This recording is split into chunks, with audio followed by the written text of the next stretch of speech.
Bună, Scorpion, și mă bucur să te am aici alături de mine. Aceasta este citirea ta pentru următoarea perioadă, în care, da, este și o citire atemporală, cu mesaje valabile oricând tu deschizi acest videoclip și în care aș vrea să vedem care sunt mesajele care să te ajute și care să ajute energia ta colectivă, scorpionică, să se alinieze cu cea mai înaltă voință divină. Hai să vedem. Pentru Scorpion, care sunt mesajele pentru Scorpion? Mesajele pentru tine, dragul meu Scorpion.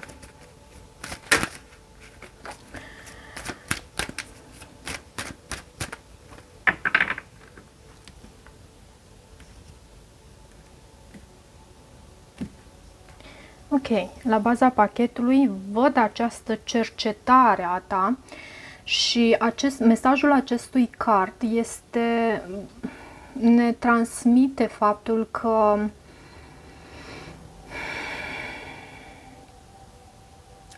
cumva poate urmărești să depășești acea mentalitate de not enough, nu e suficient, nimic nu mă mulțumește, și reușești să te bucuri pentru faptul că poți să respiri, pentru faptul că te-ai trezit dimineața, pentru faptul că te poți îngriji, pentru faptul că ai prieteni, pentru faptul că poți să realizezi și lucruri mărețe, dar ești mulțumit cu acest lucru, da? Deci tu ai integrat cumva acest sentiment și începi să îți adresezi acele întrebări esențiale în viață. Ce este important pentru mine?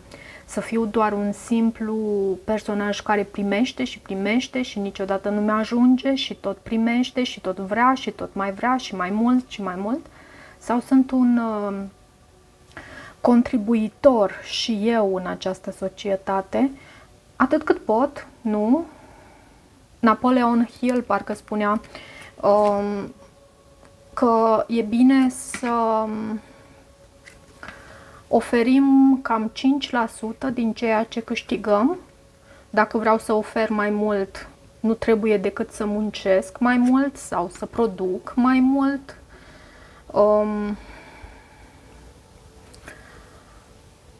Dar să fim și contribuitori și să avem un impact în societate, pentru că până la urmă viața asta e cu final, toate începuturile au și sfârșitul lor și tu înțelegi lucrul acesta foarte bine și da, cum poți să ai un impact pozitiv în viețile celor din jur? Poate că aceasta este o întrebare pe care tu ți-o adresezi în această perioadă. Cum poți tu să ai acel impact pozitiv în viețile, nu știu, în viața unui părinte, în viața unui prieten, în viața soțului, soției, în viața... Dacă reușești să faci asta la nivel mai înalt, ok, e foarte ok. Dar nu uita de recunoștință și gândește-te că toți suntem cu un rost aici. Ok, hai să mă opresc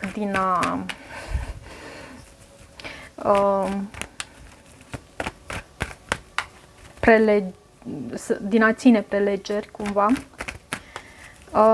Bun, avem înțelepciune aici la baza citirii tale, cumva din această energie tu te tragi și poate că acea prelegere nu a fost degeaba, cumva a venit cu un rost, având și acest card de înțelepciune, tu vezi lucrurile cu o profunzime de neegalat. Asta știm cu toții. tu... Și cred că ai ajuns la un nivel de înțelepciune. Hai să văd. De ce acest card de înțelepciune? Moartea. Este cartea ta. Această transformare. Prin transformări repetate, pentru că tu ai trăit aceste transformări repetate, aș putea spune că ai trăit această carte, moartea, într-un mod repetat și ai trăit-o repetat pentru că ai știut să renaști din propria cenușă. E poate legat sau poate în legătură cu acest parteneriat în care tu ai investit foarte mult și în care poate lucrurile au mers mai încet.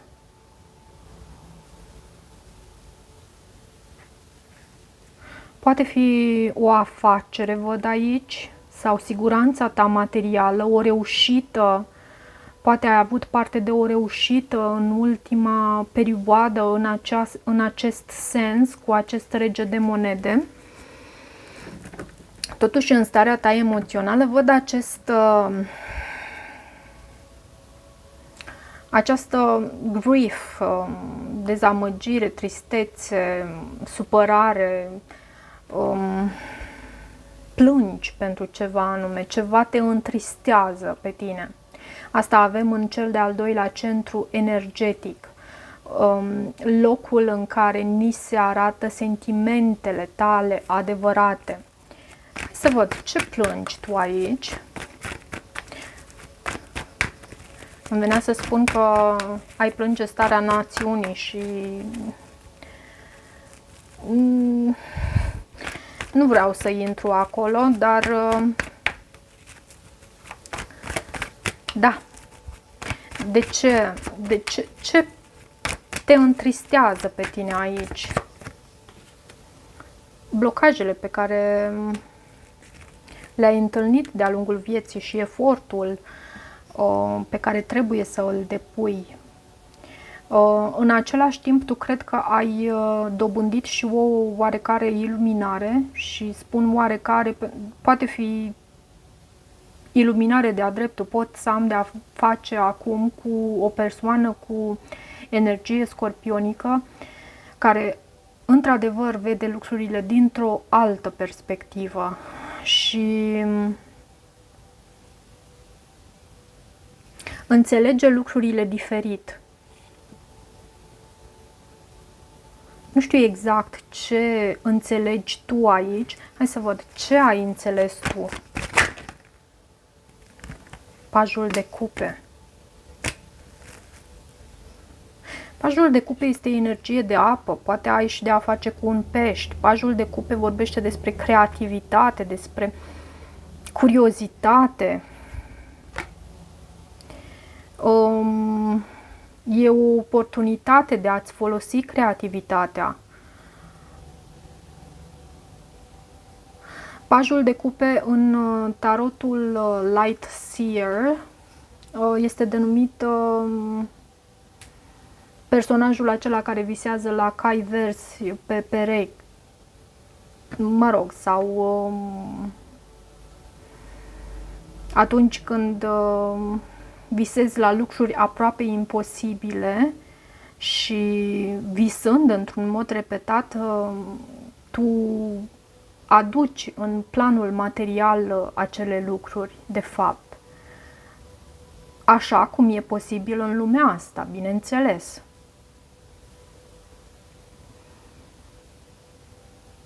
Ai o anumită înțelegere în privința acestor lucruri. Cu profunzimile tale, tu ai căpătat această iluminare, această priveliște asupra lucrurilor dintr-o cu totul altă perspectivă decât o văd cei din jur. Cumva înțelegi lucrurile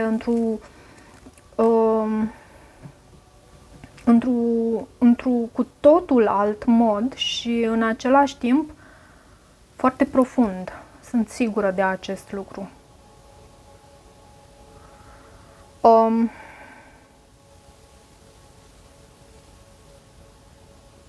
Da, nu știu dacă am spus vreodată, dar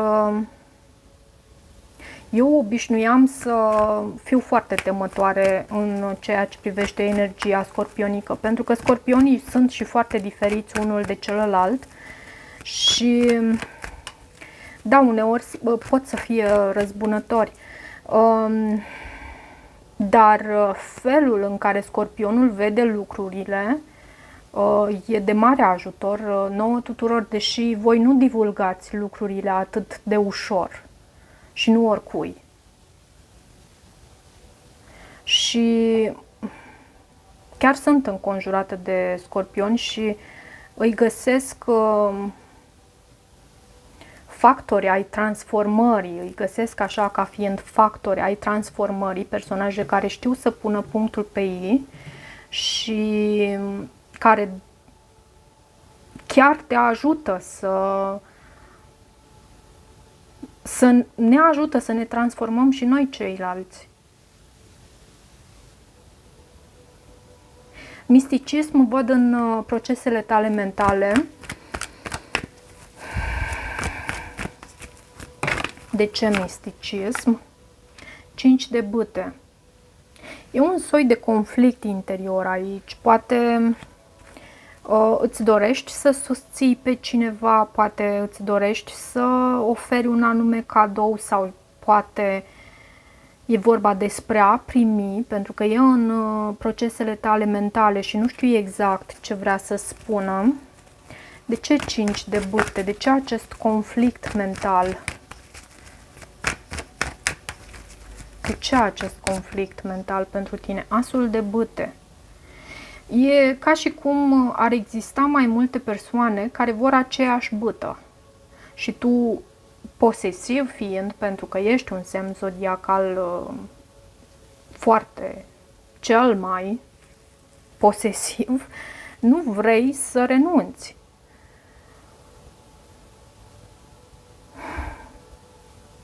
E ceva ce te inspiră iarăși aici, cu acest as de bâte, pentru că asul de bâte e spirit, e inspirație.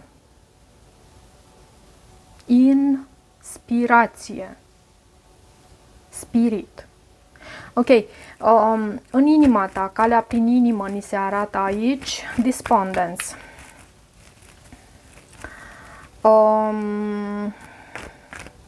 Cumva universul te ghidează într-o anumită direcție.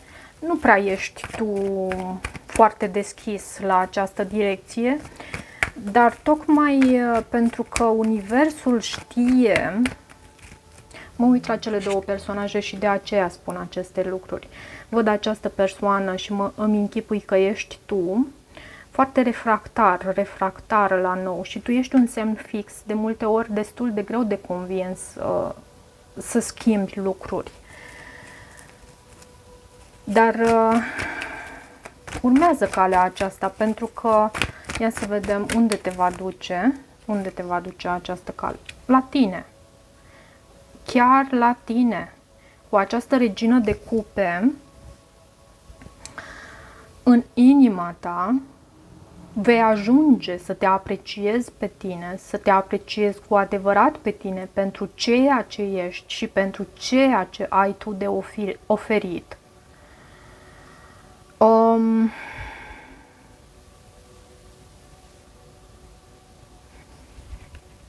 Și văd și un soi de posesivitate aici, din nou, la tine. Nu știu dacă e bine sau nu, e modul în care trăiești tu și nu am să-ți spun eu cum să faci. Cred că nu trebuie exagerat în niciun fel, nici cu prea mult bine, nici cu prea mult rău, cumva. Nici cu a fi prea altruist, nici cu a fi prea posesiv. Vei găsi calea oricum, pentru că universul te ghidează aici. În felul în care tu comunici, avem instinct. Tu îți asculți instinctele și comunici acest lucru. Comunici de asemenea și ceea ce îți transmit instinctele tale. De ce instinct? 9 de bâte. te simți obosit cu ceva anume, dar în același timp nici nu vrei să renunți. Și nu renunța, chiar nu renunța, tu ești într-o luptă, ești acest războinic care a fost rănit în trecut. Dar în același timp universul te ghidează să lupți în continuare, pentru că e ceva prețios aici și uite, iarăși această posesivitate a ta, sau această afirmație care spune acest lucru, această persoană este a mea, este al meu.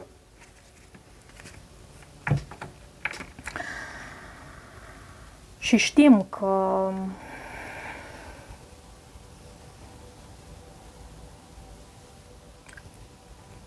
așa funcționează lumea în care trăim.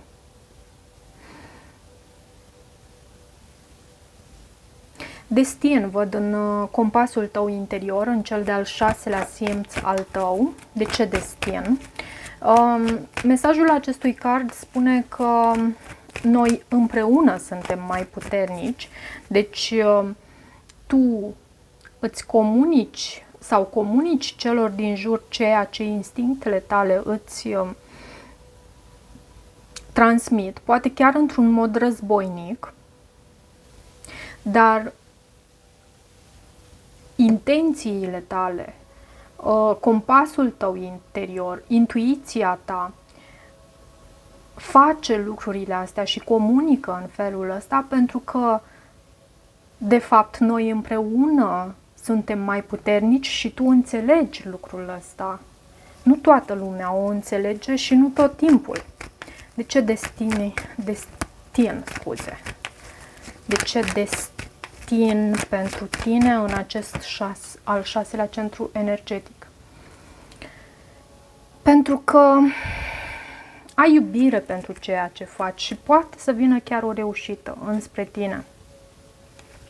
Ai această cupă frumoasă, ai această cupă plină cu sentimente. Asul de cupe reprezintă cupa aceea oferită din cer. Reprezintă faptul că inima ta este larg deschisă și foarte iubitoare. Intențiile tale sunt minunate aici. În ceea ce vei obține tu pe final de perioadă, să zicem, avem perseverență. Nu știu, fie vei susține pe cineva, fie cineva te va susține pe tine pentru a persevera, pentru a da ceea ce este mai bun din tine sau din cealaltă persoană. De ce acest card? Perseverență în centrul acesta energetic al rezultatelor. De aici ne vin descărcările noastre informaționale. 4 de spade și 2 de monede. De ce 4 de spade? Poate în perioadele tale de rugăciune, în perioadele tale de meditație, se poate să primești anumite informații și ți se sugerează să perseverezi cumva, să mergi mai departe. Poți. Tu ești un semn zodiacal. Puterea este a leului, dar tu poți oricând să o accesezi. Cavalerul de monede. Poate fi un semn de pământ, relevant aici pentru, nu știu, un nou început. Poți să ai Taur, Fecioară, Capricorn pe harta ta natală, iarăși. Lucrurile se pot mișca încetinel, așa, cătinel, încetinel, dar înveți să perseverezi și să nu renunți. Așa aș spune eu. Ok. Îți mulțumesc, dragul meu Scorpion, pentru ceea ce ești. Nu știu, mă gândeam în urmă dacă te-am supărat cu ceva, sper că nu. Mă gândeam la felul în care am vorbit pe parcursul acestei citiri. tu oricum citești intențiile foarte bine și pot eu să te ridic în slăvi și de fapt să... Nu spun că asta fac, dar pot să... Oricum tu îți dai seama de aceste lucruri. Pot să te ridic în slăvi și să nu am intențiile cele mai bune față de tine și tu oricum îți vei da seama. Tu oricum știi să citești printre rânduri.